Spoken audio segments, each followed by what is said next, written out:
Hi, my name is Alban Suarez Tapia.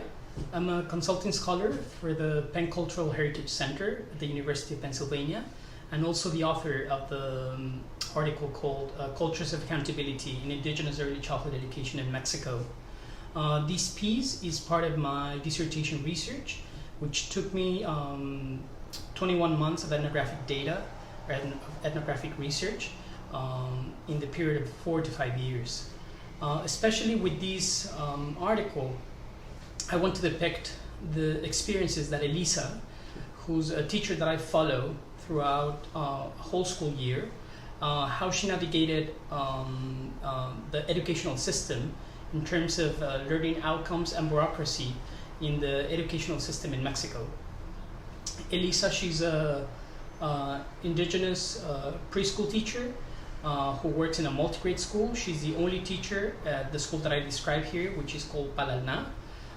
She's a teacher, she's the janitor, she's also the principal, and sometimes she's even the cook. So in this article, I describe how teachers in multi-grade indigenous preschools in Mexico, and also as I have noticed in many places in Latin America, how many of these teachers are overwhelmed and burdened by administrative tasks that push them out from their teaching and learning responsibilities with children. In this article, I describe how Elisa, she fills out paper ad nauseum, how she engages into some performances of bureaucracy, and how these performances of bureaucracy push her and push children also from the school and the classroom, and eventually from school learning. In this article, I don't argue that children are not learning.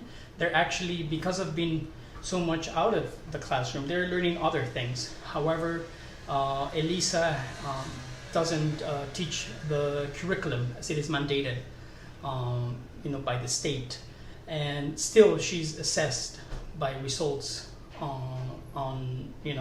that are mandated by the state and also dictated by them. It is in this article where I also talk about how there are many programs like the Complete School Program, Programa de Escuela de Tiempo Completo, and how many of these programs, which purposefully are designed to promote learning and curb corruption, actually many times push teachers and parents to engage in performances that don't have to do anything with schooling or learning in regards to the school curriculum.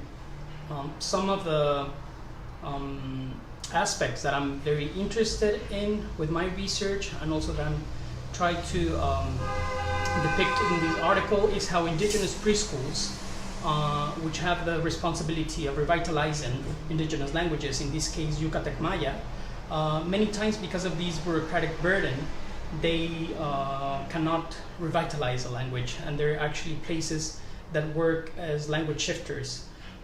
So following what Nancy Hornberger and many of her colleagues have called, like, sometimes we have to be critical about how schools not necessarily are working or purposefully, following their own guidelines, but they do exactly the opposite, right? In this case, indigenous preschools are designed to revitalize languages, but they do not. They are fostering the language shift, at least in the Yucatan Peninsula. All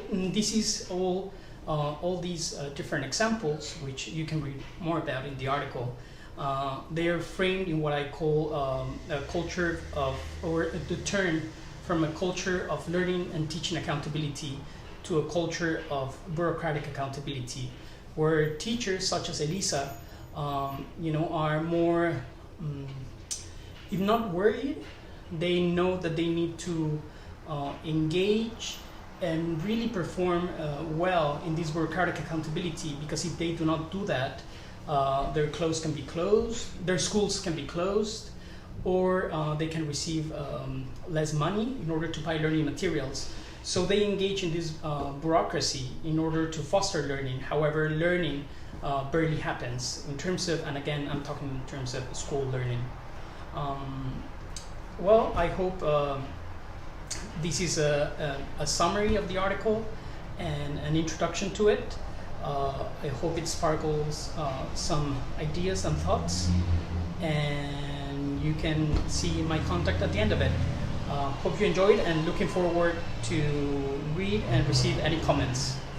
Bye.